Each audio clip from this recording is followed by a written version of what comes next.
alors qu'elle est impliquée dans des scandales de corruption en Afrique du Sud et placée sur la liste noire des sanctions des États-Unis, la fratrie d'hommes d'affaires, des Gupta est dans de bonnes grâces au Togo. Et cette riche famille indienne est en passe de faire la main basse sur l'économie du pays. Après les indépendances et en l'absence d'acteurs économiques nationaux de premier plan, l'État s'est substitué en consacrant d'énormes investissements dans les secteurs à fort potentiel de développement. Mais face aux nouvelles donnes et les besoins de plus en plus croissants, la stratégie a consisté à la privatisation des sociétés étatiques pour faciliter une meilleure gestion et plus d'efficacité. Ainsi, l'économie togolaise a amorcé depuis quelques années un passage des mains de l'État à celle des groupes internationaux, dont certains d'Afrique. Et si l'objectif est noble, il vire cependant à une concentration de l'économie du Togo dans les mains des mêmes groupes internationaux, dont certains, fortement remis en cause sous d'autres cieux. Que ce soit le secteur industriel, agricole, énergétique, des infrastructures routières et de l'hôtellerie, tout semble passer aux mains des Gupta au Togo. Au commencement, l'hôtel 2 février. Les Gupta ont fortement participé à sa réhabilitation.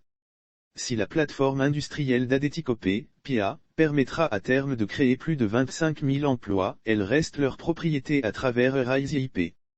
Aujourd'hui, le coton qui est le premier produit d'exportation agricole du Togo, est aux mains de la dynastie indienne grâce au groupe Olam, actionnaire majoritaire de la nouvelle société cotonnière du Togo, NSCT. À part le coton, la dynastie est aussi actionnaire du mécanisme incitatif de financement agricole, MIFA. Au Togo, les Gupta sont aussi présents dans l'énergie solaire avec à la clé, la centrale solaire de 50 MW mise en service le 22 juin 2021 par Jackson Group Ablita. Aussi, ont-ils en charge la construction de l'autoroute de l'amitié, Lomé-5AC, par RIZIP.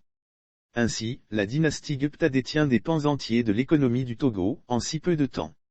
Apparemment, l'appétit vorace de Gagan Gupta est insatiable et rien ne semble l'arrêter sans sa volonté de devenir le nouveau maître du marché africain, après le règne du Français Vincent Bolloré, actuellement au creux de la vague suite à des scandales de corruption. Gagan Gupta, c'est le genre d'homme qui rentre dans votre bar et qui, au lieu de vous demander le prix du verre, veut savoir combien vous vendez les murs, raconte un Français habitué des milieux d'affaires de Libreville. La différence avec les autres, c'est que ce n'est pas de l'esbrouf. Le lendemain, le bar est à lui, confiait un concurrent d'Olam Gabon à Jeune Afrique. Si l'on ne dispose pas d'assez d'éléments ni de faisceaux d'indices pour prétendre que Gagan Gupta use de manœuvres de corruption à la Bolloré, Gagan Gupta est tout au moins aussi vorace que le Français. Selon des informations, les Bolloré, bien que générant d'importantes ressources, contribuent peu à l'économie togolaise, la faute à ces exemptions fiscales qui leur permettraient de rapatrier soigneusement leurs gains en France ou ailleurs.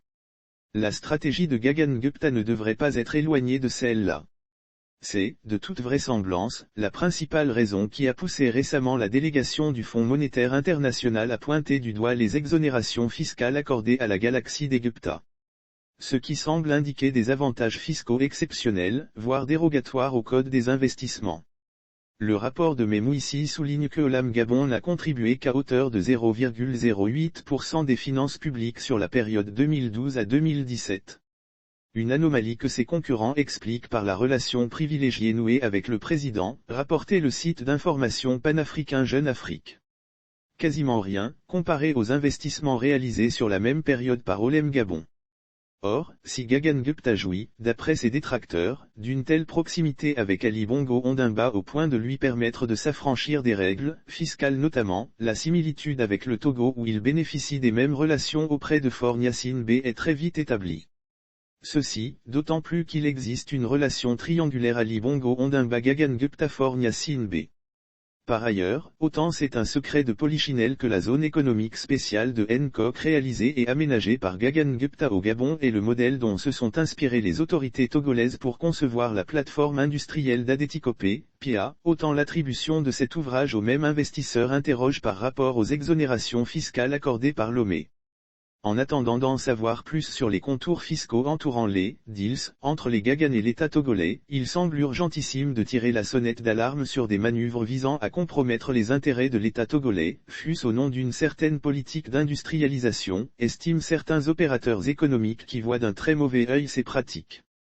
Alors que, boivent jusqu'à la lie, le calice de l'Office togolais des recettes, OTR.